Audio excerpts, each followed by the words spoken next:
Olá, alunos do quinto ano, tudo bem com vocês? Espero que estejam todos bem. Vamos retomar hoje o estudo do livro Buriti mais Interdisciplinar Ciências, História e Geografia para o quinto ano. Continuamos hoje no capítulo 1, O Universo, na unidade 1, Astronomia e Calendários. Essa é a terceira parte do estudo do capítulo 1. Se você ainda não viu o estudo da segunda parte e da primeira parte, clica no card que eu vou deixar aqui em cima, que você será direcionado para a segunda parte. Hoje nós iremos falar um pouco sobre as constelações, que são os textos da página 14, 15, 16 e 17. Nós vimos na primeira e na segunda parte que o universo é muito grande e nele estão os corpos celestes, que são estrelas e satélites, entre outros. Nós vimos também que existem aglomerados de estrelas, planetas, gases e poeira, chamadas galáxias, e nós vivemos numa galáxia chamada Via Láctea. Vimos também que os astrônomos observam os corpos celestes e, com base nessa observação, elaboram estudos de medida do tempo, que nós conhecemos como calendários. Vamos agora conhecer um pouco mais sobre o Sol e sobre as constelações. Continuando aqui no texto, na página 14, nós vemos que as estrelas, como o Sol, são corpos celestes que produzem luz. Ou seja, existem corpos celestes que não produzem luz, e existem aqueles que produzem luz. Vamos pensar um pouco sobre o tamanho do Sol? O que vocês acham? O Sol, que é a nossa estrela, é grande ou é pequeno? Ele é maior ou menor que as outras estrelas? Vamos ler um pouco mais o texto para tentar descobrir essa informação. Vamos continuar aqui. Mesmo podendo ser muito maiores que o Sol, as outras estrelas parecem ser apenas pequenos pontos luminosos. Isso ocorre porque elas estão a enormes distâncias da Terra, tão longe que a luz pode demorar milhões de anos para chegar aqui. Na sequência, o texto traz dois termos que são importantes e que vocês precisam ficar atentos: os astros luminosos e os astros iluminados. Qual que é a diferença entre astros luminosos e astros iluminados? Os astros luminosos são aqueles que produzem luz própria. No caso, as estrelas. O Sol é a nossa estrela principal e ele produz luz própria. A Lua não produz luz. Ela é iluminada pelo Sol. Ela reflete a luz do Sol. O planeta Terra também não produz luz. O planeta Terra é iluminado pelo Sol. Ele recebe a luz do Sol. Então, essa é uma diferença que o texto traz entre os astros luminosos, que produzem luz, e os astros iluminados, que recebem luz de alguma estrela.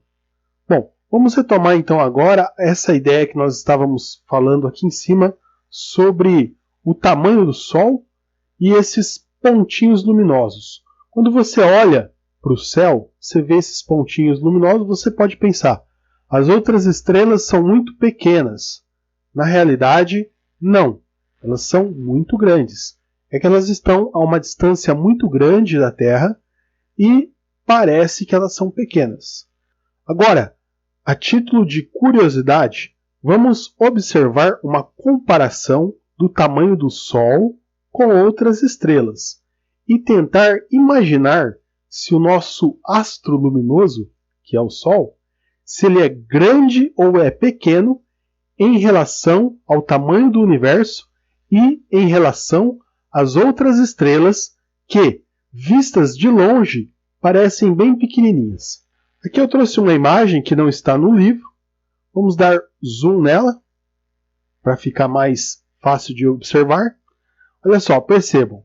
Aqui nós temos uma escala de comparação em tamanho real do Sol, que é a nossa estrela, com outras estrelas. Então aqui esse pontinho minúsculo, aqui ó, quase não dá para ver, seria o Sol.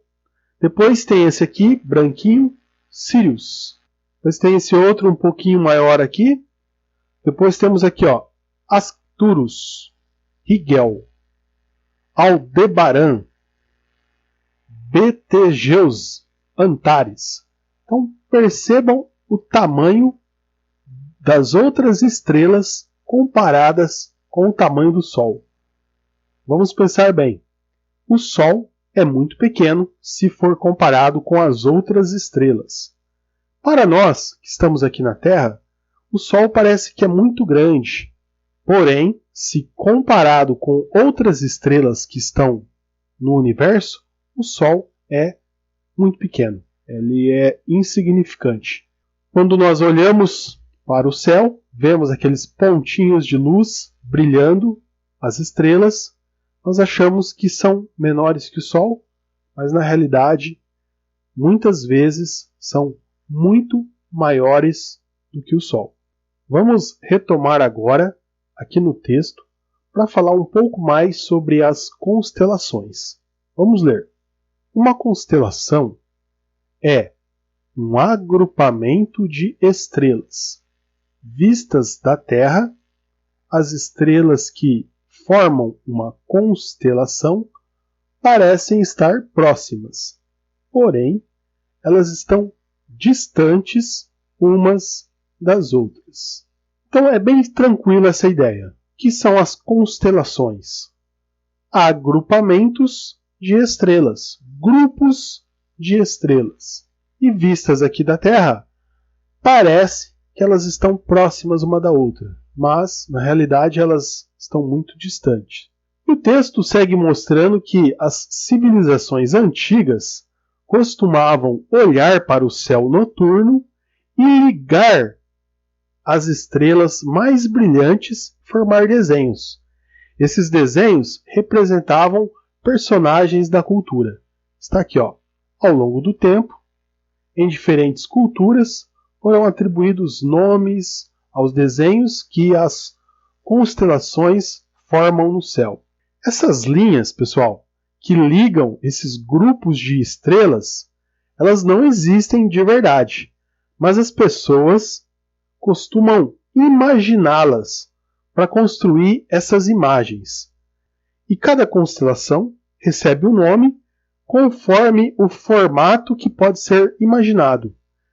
Então, determinado povo, determinada cultura, pode olhar para o céu, ligar as estrelas brilhantes e encontrar uma casa. E um outro povo, uma outra cultura, pode olhar para o mesmo local e ver uma montanha, e ver um cavalo, enfim, e ver um outro objeto. Essas formas que são observadas no céu, elas estão associadas à cultura do povo, à cultura das tribos.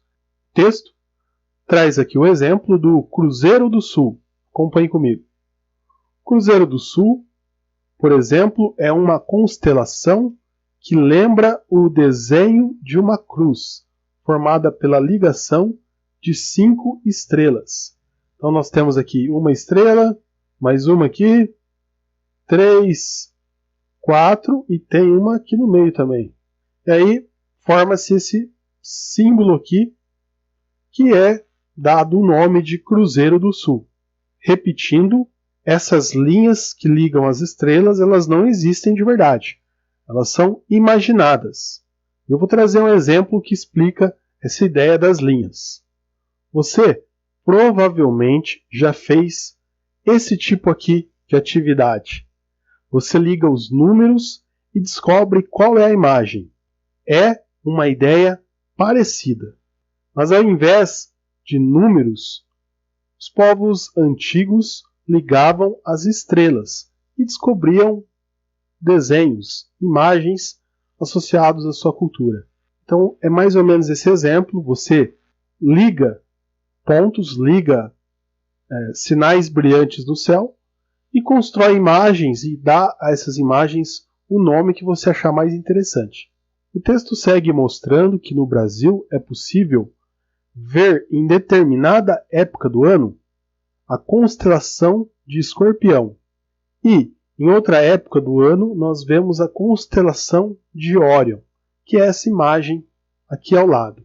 Então, ligando aqui os pontos, essas estrelas, fazendo essas ligações, essas linhas imaginárias, é possível ver aqui no Brasil a constelação de Órion, que é esse grupo de estrelas, esse agrupamento de estrelas. Vou ler aqui um pedacinho do texto. Algumas constelações são visíveis no céu em determinadas épocas do ano.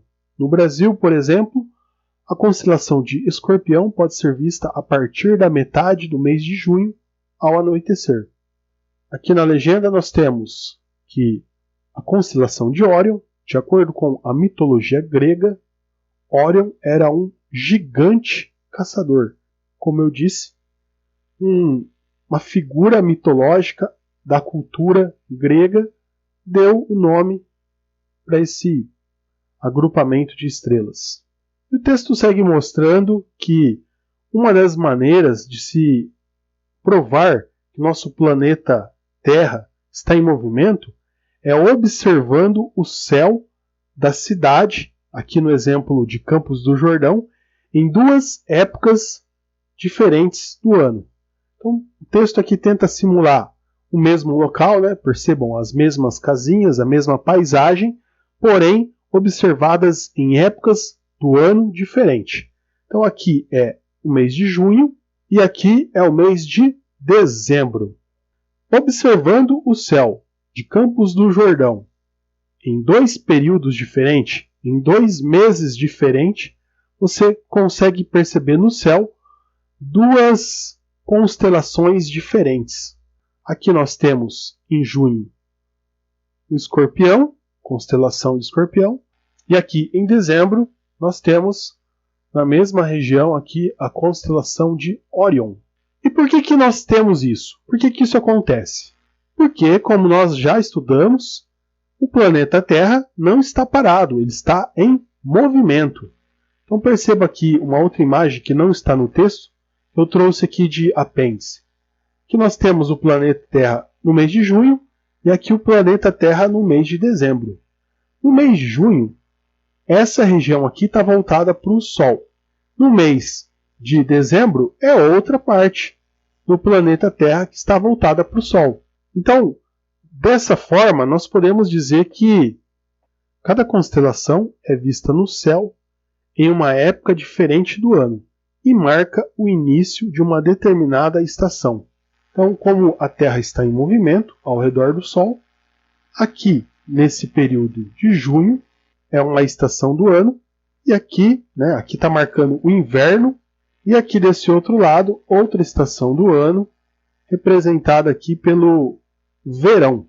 Seguindo aqui no texto, nós vemos que uma das maneiras de estudar o céu e identificar as constelações, os grupos de estrelas, é através dos mapas celestes.